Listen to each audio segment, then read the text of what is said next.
All right, this is Melissa Ryan joining you with Dominique Condevaux. Correct. Hi. Here she is. You said it so well. Thank you. I've been practicing. So I am joining Dominique here in her office, and I'll have her give an introduction, but just to get us acclimated to this Facebook Live. As I've shared before, my name is Melissa Ryan. I am the owner of Cambium Counseling, which is based in Golden, Colorado. And my work is predominantly with folks around their romantic relationships. So I'm a licensed professional counselor. I've received formal and informal training in couples and family work. And it's just a passion of mine that, relationships are important to our health. And Dominique also does some work around relationships. And what we wanted to talk with you about today is neurofeedback. Like the title suggests, it's this practice, this wellness practice, where can be very relaxing for the person experiencing it.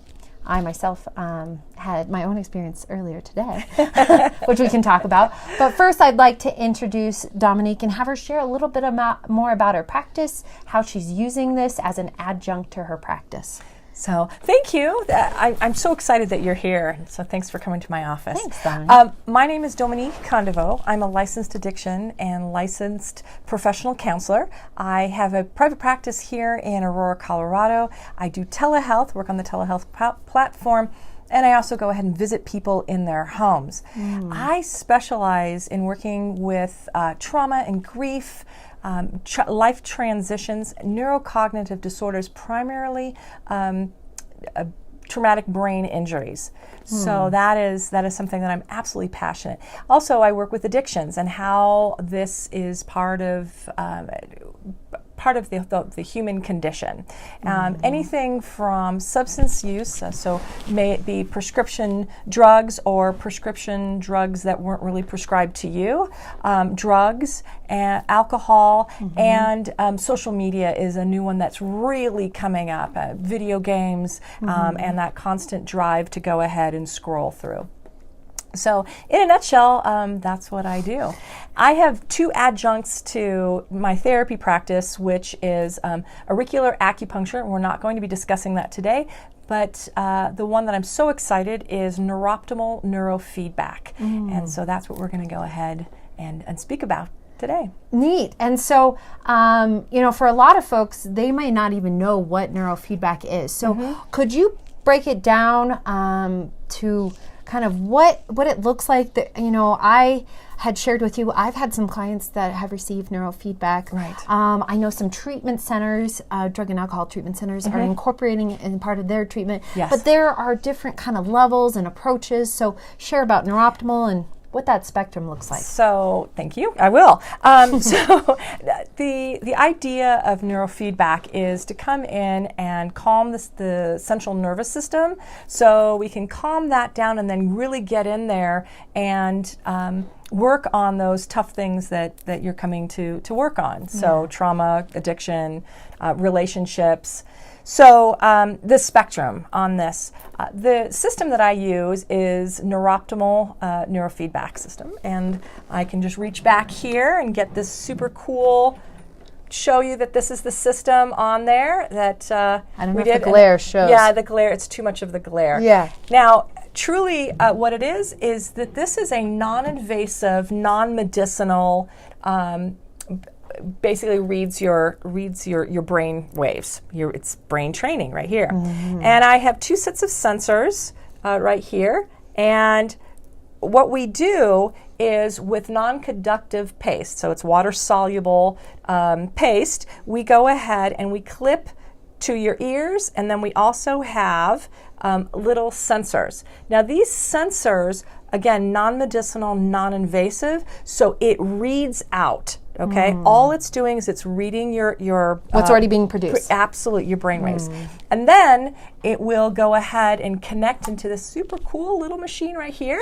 Lots of little computer people would understand this, and I am a therapist, so all I know is I try. All you know is it works. It works. It's like the magic box, And so basically, what it does, it will go ahead and convert it into an audio file, so you can listen to it. And then I'm going to reach right behind you. my super cool earphones right here, my headphones right here. And so while you're listening to some wonderfully curated music from NeuroOptimal, you will hear also some clicks. And those clicks and pops, it sounds like a 45. Do you remember?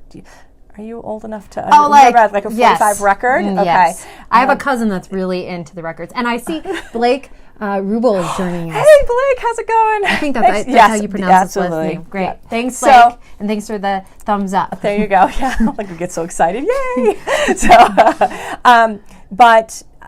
Where was I? Oh, so the clicks and the pops and everything. And basically what your brain is doing is actually going ahead and converting that. Your brain is doing all the work. This, again, non-invasive, non-medicinal. There are several different types of neurofeedback. This is dynamical, which means flexible. This is real time. So when I put the sensors on and we go through that, it is not going ahead and looking at your brain 2 weeks ago or a week ago or an hour ago. It is working with your brain present moment. Now, I want to go ahead and give a mention that there's two others. There's the linear neurofeedback, and that, again, is where it's clinician driven, okay? And again, for me, I think less is more. I love that your brain does the work because our bodies are incredibly responsive. And wise. And wise, absolutely. The brain, your body knows exactly what it needs to do and how to repair it, okay? And we're just going ahead and giving it kind of the connection. Supporting it. Absolutely, supporting it. And then there is ECT, which is electroconvulsive therapy. Again, that also has a place, but that is at the very end when all treatment modalities and medicinal modalities have been exhausted, and that really supports those who have, severe depression. Again, that's not what this system does. And there are several fabulous hospitals in Colorado that do that modality. And again, that is a medicinal machine. That you have two doctors. Again, I know a little bit about it, but it is not this. This is flexible, real-time brain training because your brain knows exactly what it needs to do to move forward, to become positive, to kind of reduce the clutter that's going on.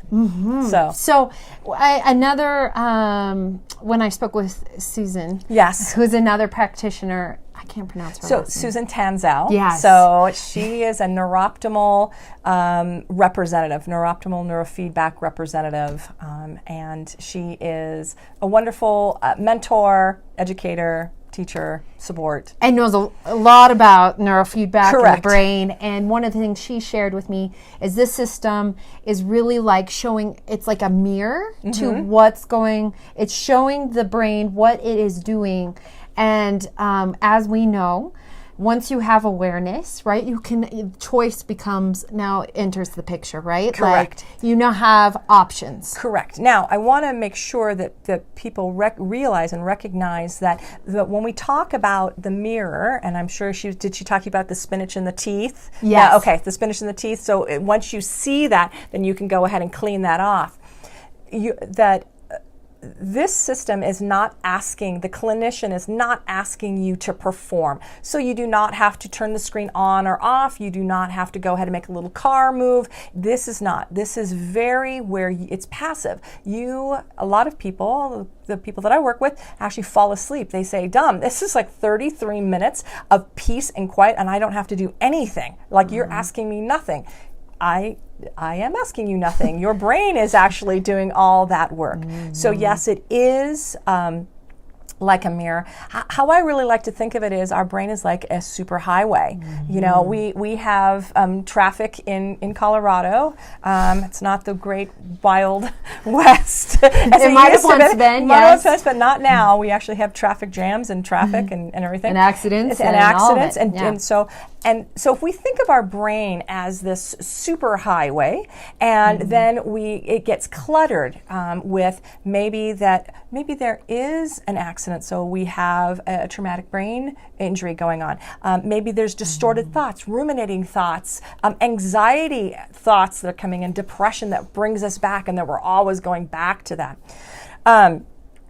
So what we're looking for when we're on the highway and we're trying to get somewhere is that we're looking for a detour. And what this is offering is saying, hey, wait a minute, I need to find a detour, because we know our brains, our bodies are very efficient and they're looking to go ahead and be as concise as possible. So all of a sudden it's saying, hey, wait a minute, maybe I'm going to go this way. Oh, that's quicker. Hey, I'm going to do that again. Oh, that works again. Hey, I'm going to do that again. And that's where the brain training comes on. That's like your brain going to the gym, because it keeps going that shorter route. And then it's saying, this is what I'm going to do. Instead of going up, blocked, and then looking for a new route, it just says, hey, this is my shorter, newer route. That's where the neuroplasticity comes in. And that's the brilliance of this, that your brain is doing this for you. Again, I really want to say, because a lot of people ask me, oh, well, are you putting things into my brain? Absolutely not. This is not Inception. No, no. I am my philosophy is that basically change comes from within, and your brain knows exactly what to do. So it does this for you. It's the most efficient, what I believe is the most efficient. Now, does this happen overnight? One session and you're done? No. Just like going to the gym, Absolutely. You got to build the muscle. You got to build, exactly. Thank you very much. Got to build the muscle, And so what I see in my practice, what I say is, we look at 20 sessions. We start off with that to go ahead and we see that shift. And people first report to me, they're like, I don't know, something's different. Just seem a little calmer. And then people observing that person, like maybe a spouse or a parent looking at, or a teacher saying, there's something different. They just seem that they're calmer. And that's nice. That's nice when you can get people to actually reflect back to you that there is something happening. Which that brings me to my other question is, if you feel comfortable just sharing part of your own journey about how you got into this. Yes. Because my takeaway was kind of similar, of just this shift that took place. And it was subtle, but an incident came up and you're like, wow, look at where I've come. Right. So briefly, I had an incident several years ago where it was kind of a conflict situation. It was kind of like a disillusionment of a partnership. And what I had been doing the neurofeedback, and what I had noticed is that, to be totally honest, I was kind of freaking out that I wasn't freaking out. And let me explain that. Which is surprising, I guess, depending. You're I'm not freaking out about this. Okay. So normally, again, we had talked as counselors, as therapists, we are very intentional about the work that we do and the interactions that we have with people. But again, realizing that I am human, there would be times in the past where an interaction would go and I would run it through my head over and over. What could I have done different? Oh my gosh, did I do this correctly? Oh my gosh, am I going to get, is somebody going to be mad at me? On and on, those kind of ruminating thoughts. And again, not to say that I was, out of control, but it was exhausting. It was present. And it was present and exhausting. And I have to attend to it. I mean, this is something that very mindful for myself, saying, there's got to be a different way that I can go through, because I know that not every interaction, not every relationship, not every partnership is going to be, or friendship is going to be like, yeah, fantastic, like rock on. No, I mean, there are different people for different relationships. Yeah. Okay. So what I was noticing is, after I did my due diligence of making sure that, everything, I went ahead and I made sure that I had documented everything, and I checked myself, because of course that's a mindful person to say, okay, I need to make sure that what could I have done better? What could I have done different? Yeah. That was the key. I still went through that, but it wasn't this like nagging behind me and these thoughts like, oh, I should have done this and oh, I should have done that. It was okay. I was like, wow.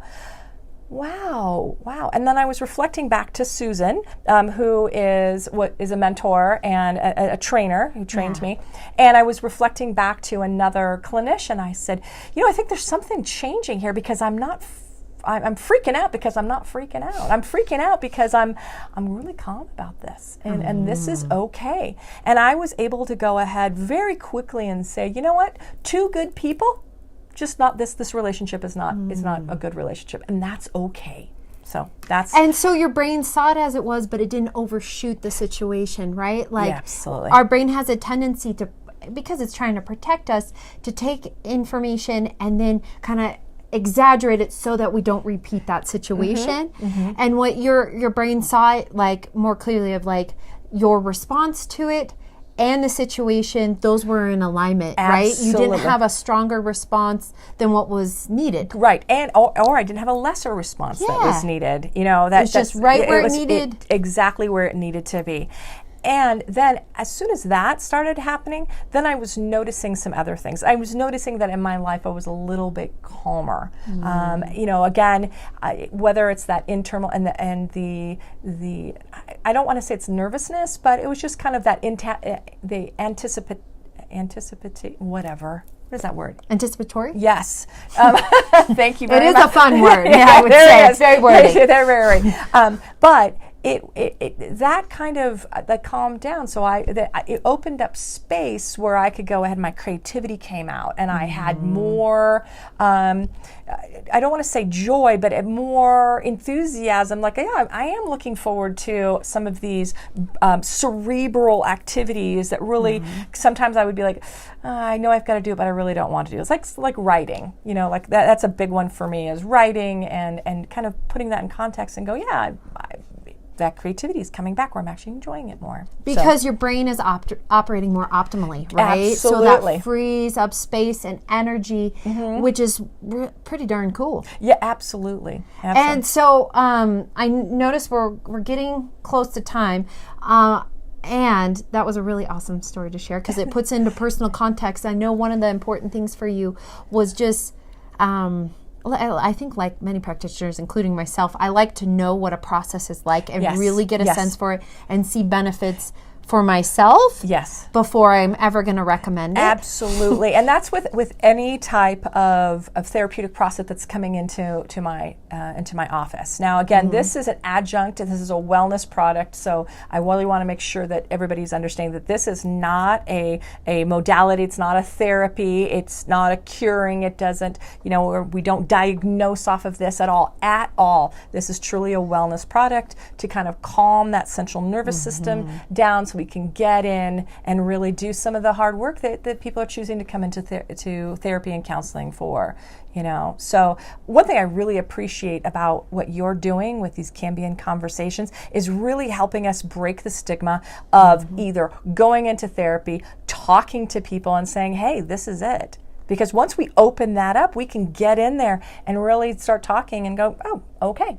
Let me take it from here and put it out here, and then I can go ahead and move positive out there. And move through it. Absolutely. Absolutely. And that's, I love that you brought that up because that's like Dominique said, that's a main reason why I'm doing these conversations is to really demystify what's out there. Dominique was able to show you how the process works.